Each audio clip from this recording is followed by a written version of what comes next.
قاسم علی شاہ صاحب کا کہنا ہے کہ زندگی میں رول ماڈل کا ہونا بہت ضروری ہے، جس کو جیتے جاگتے عمل کرتے دیکھ کر آپ اس جیسا بننے کی کوشش ضرور کرتے ہیں۔ اگر آپ کو ادب سے لگاؤ ہے تو آپ ادبی لوگوں میں اٹھیں بیٹھیں، آپ کو نئی تحریک ملے گی، آپ کو اپنے شوقیاپن سے پیار ہو جائے گا۔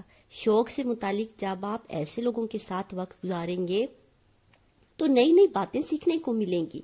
اب ہم نے جیسے ہی قاسم علی شاہ صاحب کی یہ ارشادات پڑھے تو اپنے اندر نیا جوش و جذبہ بیدار پایا اور ادبی خوابوں کی دنیا میں جمپ لگایا، جہاں ایک وی آئی پی روم ہے جس کے دائیں بائیں بہت بڑی بڑی الماریاں ہیں، جن میں زمانہ ماضی سے لے کر زمانہ مستقبل تک کی تمام لکھاری و ادبی بہنوں کی کتابیں ترتیب وار سجی ہوئی ہیں۔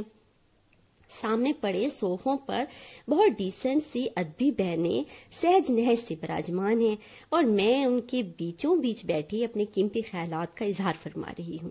چونکہ قاسم علی شاہ صاحب فرماتے ہیں کہ آپ خواب ضرور دیکھیں، کیونکہ جب آپ بار بار خواب دیکھیں گے تو ان کو حقیقت کا رنگ دینے کے لیے محنت و کوشش کریں گے۔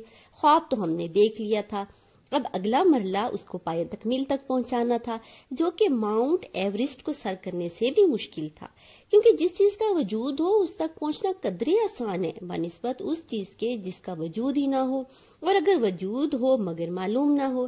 ہمارا معاملہ بھی کچھ ایسا ہی تھا کہ ہمارے شہر میں خواتین ادبی و لکھاری بہنوں سے ہماری سلام دعا تو دور جان پہچان بھی نہ تھی۔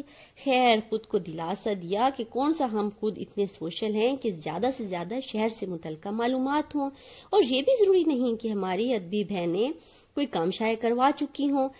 ہمارا شہر اتنا بھی ایڈوانس نہیں، بہت سے لوگ ادب سے لگاؤ تو رکھتے ہیں مگر اپنا کام شائع کروانے سے ہچکچاتے ہیں۔ اس لیے ہم نے اپنے دماغ کے گھوڑے دوڑائے، جو کہ دماغی میدان میں خالی آوارہ گردی کر کے واپس آ گئے۔ کچھ خواتین کو پرسنلی جانتے تھے کہ ان میں تھوڑا بہت ادب سے لگاؤ ہے، وقت نکالا، ان میں سے ایک بہن کے گھر پہنچ گئے۔ باوقار انداز خوبصورت آواز میں میری وہ بہن ڈرائنگ روم میں برآمد ہوئی۔ ہم نے ہرگز یہ بے وقوفی نہیں کی کہ اے بہن آئیے کچھ ادبی باتیں کرتے ہیں، بلکہ سمجھداری کا مظاہرہ کرتے ہوئے انہیں موقع دیا کہ وہ بولیں اور ہم مستفید ہوں۔ میں نے ان کی زندگی اور آسائشات سے متعلق ویوز جاننے کے لیے ٹاپک چھیڑ دیا۔ بس پھر کیا تھا، ان کے اندر کی ادبی خاتون تو کیا برآمد ہوتی، برانڈڈ کمپلیکس نما خاتون برآمد ہوئی۔ ان کے لیے زندگی کا مرکز خیال بس برانڈڈ کپڑے، برانڈڈ جوتے، پرس، جیولری، اور یہی زندگی کی آسائش۔ دیکھیں آسیہ جی، 4 دن کی زندگی ہے، پھر کیوں نہ بندہ جی بھر کر پہن شہن لے، اپنی حسرتیں تو پوری کر لے۔ اور ویسے بھی جب سے یہ آن لائن شاپنگ کی سہولت میسر آئی ہے تو لوکل شاپنگ تو بہت اولڈ اور دقیانوسی فیشن لگتا ہے۔ آپ کا کیا خیال ہے؟ انہوں نے تائیدی نظروں سے ہماری طرف دیکھا اور ہم نے اپنے سادہ سوٹ کی قمیض کے دامن کو لاشعوری طور پر ہاتھ سے سیدھا کیا۔ ہم اپنا خیال تو کیا بتاتے، ہم تو قاسم علی شاہ صاحب کے خیال میں گم تھے کہ جائیں تو جائیں کہاں، کہاں سے پوزیٹیوٹی ملے، کہاں سے ادبی بہن ملے۔ خیر، ٹوٹے دل بجھے چہرے کے ساتھ ہم نے وہاں سے رخصت باندھی۔ قاسم علی شاہ صاحب فرماتے ہیں کہ جس کا جتنا جنون ہو وہ اتنا ہی اسٹرگل کرتا ہے۔ یاد آیا کچھ ماہ قبل جب اخبار بیچنے والے سے ماہانہ رسالے کا کہا تو اس نے کہا باجی وہ میرے پاس تو ختم ہو چکے ہیں، مگر فلاں محلے میں فلاں باجی بہت پڑھنے کی شوقین ہے، ہر مہینے ان کے گھر 6 سے 7 ماہانہ رسالے دے آتا ہوں۔ امید کا جگنو چمکا، یقیناً اس خاتون سے دوستی ضرور ادبی تعلق پر قائم ہوگی۔ خیر، وہاں اوکھے سوکھے کر کے پہنچ گئے۔ گھر میں داخل ہوتے ہی احساس ہوا کہ یقیناً یہاں ضرور کوئی ادبی رنگ موجود ہے۔ گیٹ سے داخل ہوتے ہی سامنے برآمدے میں پڑے خوبصورت گملے، گملوں میں اگے خوبصورت پودے اور پودوں پر سجے خوبصورت پھول، سٹائلش سی کرسیاں اس بات کی غمازی تھیں کہ ہم یقین صحیح جگہ پہنچ چکے ہیں۔ 600 واٹ کا کرنٹ محسوس کیا اور آگے بڑھے تو ایک نوجوان خاتون سے سلام دعا کر کے باتوں باتوں میں اپنا تعارف اور آمد کا مقصد بتا دیا۔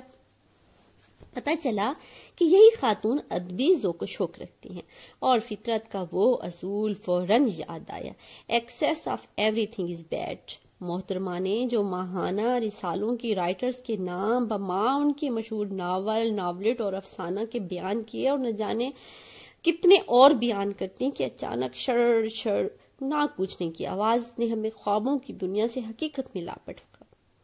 دیکھیں آسیہ جی، حمیدہ خالہ نے عفیفہ کے ساتھ کتنا ظلم کیا۔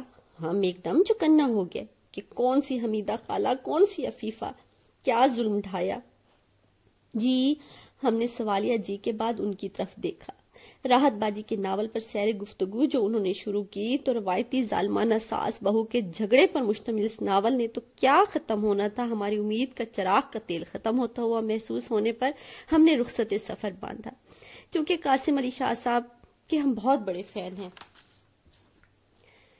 اور ان کی باتوں پر عمل کر کے یہ ثابت کرنے پر تل گئے تھے کہ ہم اپنے شوق میں مزید نکھار کے لیے ان لوگوں کی صحبت میں اٹھنا بیٹھنا ضرور جو ہے وہ شامل کریں گے۔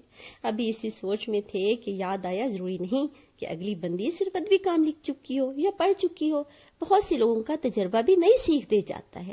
اسی اصول کا دامن پکڑ کر آگے بڑھے تو ایک تجربہ کار سمجھدار آنٹی سے ملاقات کا ارادہ باندھا، بلکہ عملی جامہ بھی پہنا ڈالا۔ مگر ہائے رے قسمت، ان سے ادھر ادھر کی باتوں کے دوران یہ انکشاف ہوا کہ وہ زندگی کا نچوڑ یہ نکال چکی ہیں کہ بیٹا جی یہ دنیا بہت ظالم ہے، اچھے لوگوں کا تو یہاں رہنا ہی مشکل ہے۔ بس یہ بات پلے باندھ لو، جو ایک سنائے اسے 10 سناؤ، جو ایک بار زیادتی کرے اس کے ساتھ جواباً 10 بار زیادتی کرو، تاکہ اگلے کو پتا تو چلے کہ کسی کمزور سے پالا نہیں پڑا۔ ان آنٹی کی گفتگو کے بعد ہماری آنکھوں کا ڈایا میٹر نارمل حد سے اس حد تک بڑھ گیا کہ لگا مزید باتیں سنی تو شاید آنکھیں اپنی رینج بھی نہ آئیں۔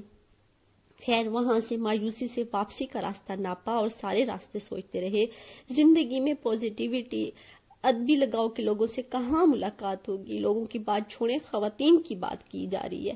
قاسم علی شاہ صاحب سے ضرور یہ پوچھوں گی اگر کبھی ان سے ملاقات ہوئی کہ اپنے شوق اور جنون کے لیے چلتا پھرتا خاتون ماڈل لاؤں تو لاؤں کہاں سے۔ خیر، امید کا دامن پکڑ کر سٹرگل کا عمل جاری رکھا ہوا ہے کہ شاید اپنے ہی شہر میں کوئی ادبی اور لکھاری بہن دستیاب ہو جائے۔ اپنی دعاؤں میں یاد رکھیے گا اور میرے چینل کو لائک اور سبسکرائب ضرور کیجیے گا۔